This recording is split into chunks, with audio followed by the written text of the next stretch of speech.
Meteorologist Eric Taylor's in the Storm Tracker 13 Weather Lab with your first forecast. Eric. Good evening, Hillary. Old tires littering the waters is an ongoing problem facing the coal rivers. Patrick, well, we'll start out with the good news right now. Traffic's moving fine on I-64. However, we have had several pretty serious accidents out here in the last week alone. We're walking through right now to show you how close it is to the baggage claim area. As you can see, I didn't have to go through security. I didn't have to go through a metal detector. Just walked pretty much right on in. Those who are still mining coal in the Mountain State. Now be sure to stay with us in our newscast and online on Facebook as we continue to follow Hillary Clinton's visit here in the Mountain State. They have been stuck here trying to get back to their homes since about 1 o'clock today. So they have just been sitting here worrying about the condition of their homes. The South Charleston Fire Department also wants to remind you that one way to be responsible is to always have a designated driver no matter what time of the year it is. Dan, people living along Josephine Avenue tell me that their homes shook and it sounded like a bomb going off when that explosion happened. We're in the middle of the interstate. This is a place people usually drive through. I have a ruler here. Let's take a look. We are looking at close to 10 inches of snow. After months in limbo, the free public trash dumps in Boone County have officially been closed. County commissioners announced back in October that they just couldn't keep those dumps open due to a loss of coal severance tax money. Now, they say that people who previously used those dumps will now have to use waste management instead. Joda Farley has lived at the Caroline Estates mobile home park in Chapmanville for 7 years now. On Sunday, she says her landlord told her and all of her neighbors they had 48 hours to move out. I didn't know what I was going to do. I mean, I've got 2 kids. Joda says that nearly 20 kids live in the park, ranging from toddlers to high schoolers.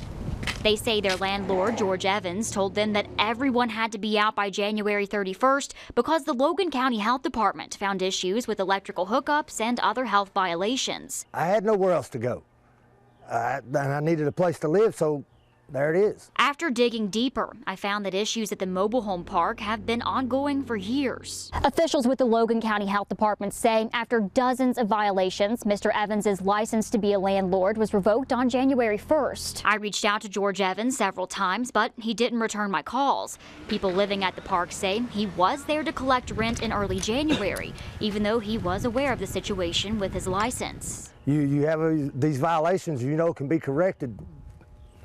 Why not let us know and let's correct them? While some are renting their homes from Evans, Joda owns the trailer she lives in. Since she has no other place to put it, she plans to wait and see what happens at Caroline Estates. It's the only thing I can do. I mean, I don't have a place or have the means or anything to try to move it. After dozens of emails, phone calls, and follow-ups, both local and out-of-state oncologists are questioning a local woman's story about a long battle with cancer.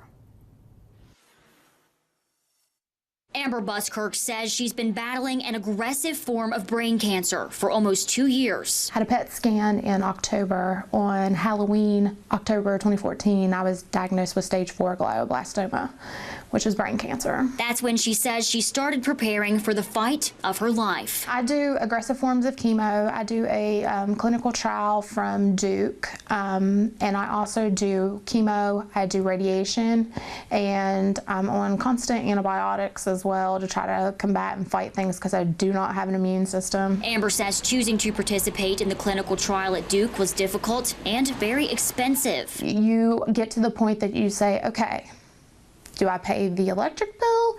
Do I buy what I need, to take care of myself? To offset those costs, she set up a GoFundMe account. She says her situation has been hard to explain. I get injected with polio.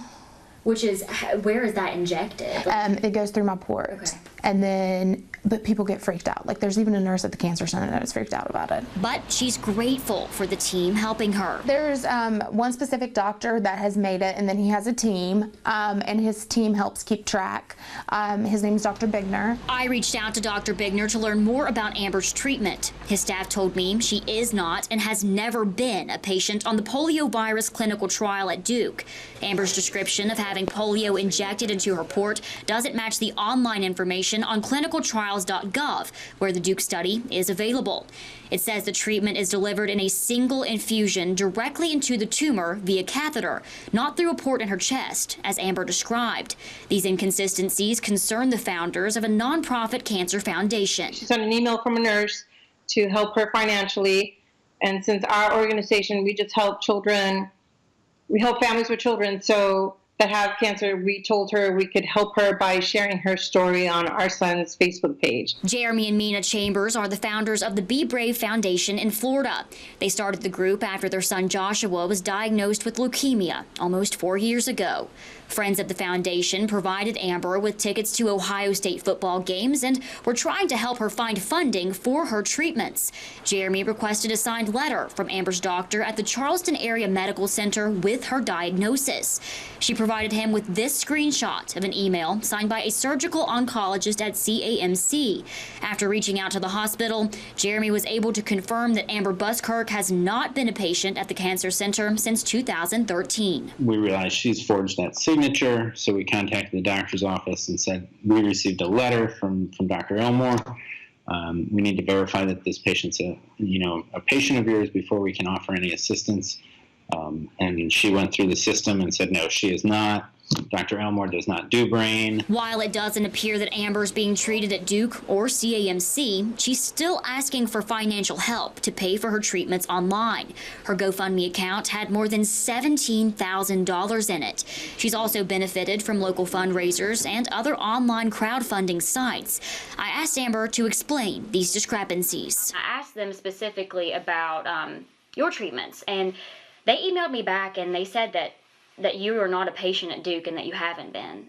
Yes, I am. I'm underneath the trial, so therefore I am considered a patient and I have a number. Okay. They do not have my, they're not allowed to give you my name. Doctors from the Brain Tumor Center at Duke say Amber's story does not add up. It never happened that a patient is only known by a number. We would have a name, a chart with that patient's name on it. The name would be in all the medical records at Duke, which are electronic now, and there's no way that a patient could be on a trial at Duke without a name. 15 minutes after meeting with Amber, her GoFundMe account was pulled down. The Chambers family feels betrayed. All the help that she's received, it could have gone to somebody who actually has cancer. 36-year-old Buskirk says she's working to provide 13 News with documents proving her medical condition. The Kanawha County Sheriff's Office has not released any more details on their current investigation. Reporting live in the studio, I'm Hillary Hall.